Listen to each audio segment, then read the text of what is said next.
اور کفر کیا، اللہ تو جانتا تھا نا کہ اس کا انجام کیا ہے، اللہ نے ایسے ایسے لوگوں سے بھی دین کے ایسے ایسے کام لیے ہیں۔ اللہ قادر ہے، وہ جسے چاہے اپنے کام کے لیے مقرر کرے۔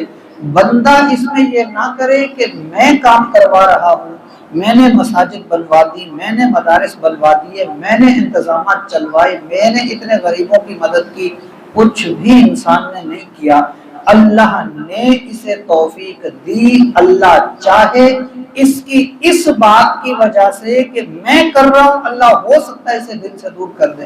اللہ تعالیٰ ہو سکتا ہے اسے یہ خدمت جو کر رہا ہے اس کی برکتوں سے اسے محروم کر دے۔ اس چیز سے ہمیں بچنا چاہیے۔ دوسری چیز، جب ہمیں کسی کا ساتھ ملے تو پھر اس کے ساتھ وفاداری کرنی چاہیے، کہ وفا ہوگی، اخلاص ہوگا، لگن ہوگی تو انسان ڈٹا رہے گا، ورنہ اللہ تعالیٰ نے خود فرمایا کہ ایسا ہوگا تو پھر اللہ تعالیٰ ان سے کام لے لے گا، ان کو ہٹا دے گا کام سے، پھر اللہ تعالیٰ ایسی قوم کو لائے گا کہ اللہ اس سے محبت کرے گا، وہ اللہ سے محبت کریں گے۔ تو یہ ایک خوش نصیبی بتائی گئی کہ دین کی خدمت جو ہے اگر توفیق ملے تو انسان کو اس راستے اور اس نسبت پہ چلنا چاہیے جہاں اللہ سے محبت اور اللہ کی محبت ملے۔ جب انسان دیکھے کہ یہاں بیٹھنے سے، یہاں آنے سے، یہاں کچھ وقت گزارنے سے مجھے صرف اللہ کی محبت کی باتیں ملتی ہیں، اللہ کے ذکر کی باتیں ملتی ہیں، اللہ والوں کی باتیں ملتی ہیں، تو اس سے بندہ اس طرف آئے۔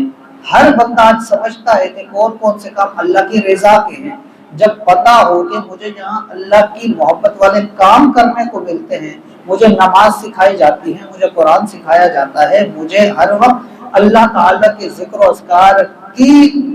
باتیں سکھائی جاتی ہیں، یہ اللہ کی محبت کا انداز ہے، تو اللہ نے مجھے توفیق دی ہے کہ میں تو کاروبار میں مست تھا، میں تو دنیا میں مست تھا، میں تو گناہوں میں مست تھا، اللہ نے مجھ سے محبت کی کہ مجھے اپنے ذکر کی چیزوں میں بٹھا دیا، مجھے اپنے گھر میں بٹھا دیا، مجھے اپنا نام لینے والوں میں بٹھا دیا، تو اب مجھے یہاں سے دور نہیں جانا، یہ مجھ سے اللہ محبت فرما رہا ہے تو میں نے اس کی قدر کرنی ہے، تو وہ اس چیز کی طرف آئے۔ بہت سارے لوگ باتیں کریں گے اس کو کہ یہ تم کن چکروں میں پڑ گئے، تمہارا اتنا اچھا کاروبار تھا، تمہارا یہ خاندان، تمہارے وہ معاملات، تمہارا یہ، تمہارا سب کچھ وہ کرے گا۔ تو پھر بندے کو یہ سوچنا چاہیے جب ادھر ادھر سے تھوڑی سی ملامت آئے تو بندہ اس بات کو دیکھے کہ شاید یہ مجھے اب دھویا جا رہا ہے، مجھے آزمایا جا رہا ہے، یا مجھے مضبوط کیا جا رہا ہے، کیونکہ مومنین کی شان یہ ہے کہ دین کے معاملے میں پھر وہ ملامت کرنے والوں کی پرواہ نہیں کرتے۔ تو ہمیں ان باتوں کے چکر میں آ کے پھر اس موقع سے پیچھے نہیں ہٹنا چاہیے، بلکہ خوشی محسوس کرنی چاہیے کہ شاید اب میں درست راستے پر آیا ہوں، کیونکہ اب مجھ پہ انگلیاں اٹھنے لگی ہیں، اب مجھ پہ وہ لوگ جنہوں نے آج تک مجھے اللہ اللہ نہیں سکھایا مجھے اب وہ تانے دے رہے ہیں، تو مطلب یہی ہے کہ اب میں ان سے کٹ ہو گیا، تو اب میں ادھر آ گیا، تو یہ میرے لیے بہتر ہے۔ وہ اس چیز کی پرواہ کر کے اللہ کے ذکر سے پیچھے نہ ہٹے، نماز سے پیچھے نہ ہٹے، قرآن سے پیچھے نہ ہٹے، محافل سے پیچھے نہ ہٹے، اللہ کے گھر کو آباد کرنے سے پیچھے نہ ہٹے، دنیا اللہ تعالیٰ خود اس کے لیے سیدھی کر دے گا۔ اللہ تعالیٰ ہمیں سمجھنے کی توفیق عطا فرمائے کہ یہ معاملات ہمارا کمال نہیں ہوتا، ذالک فضل اللہ یؤتیہ من یشاء، یہ اللہ کا فضل ہے، وہ جسے چاہے اسے دے دے۔ ہماری کمزوری، ہماری سوچ، ہمارے وسوسے ایسا نہ ہو کہ اس اللہ کے ملے ہوئے فضل کو کھونے کا سبب بن جائے۔ تو ہمیں کوشش یہ کرنی ہے کہ جو ملا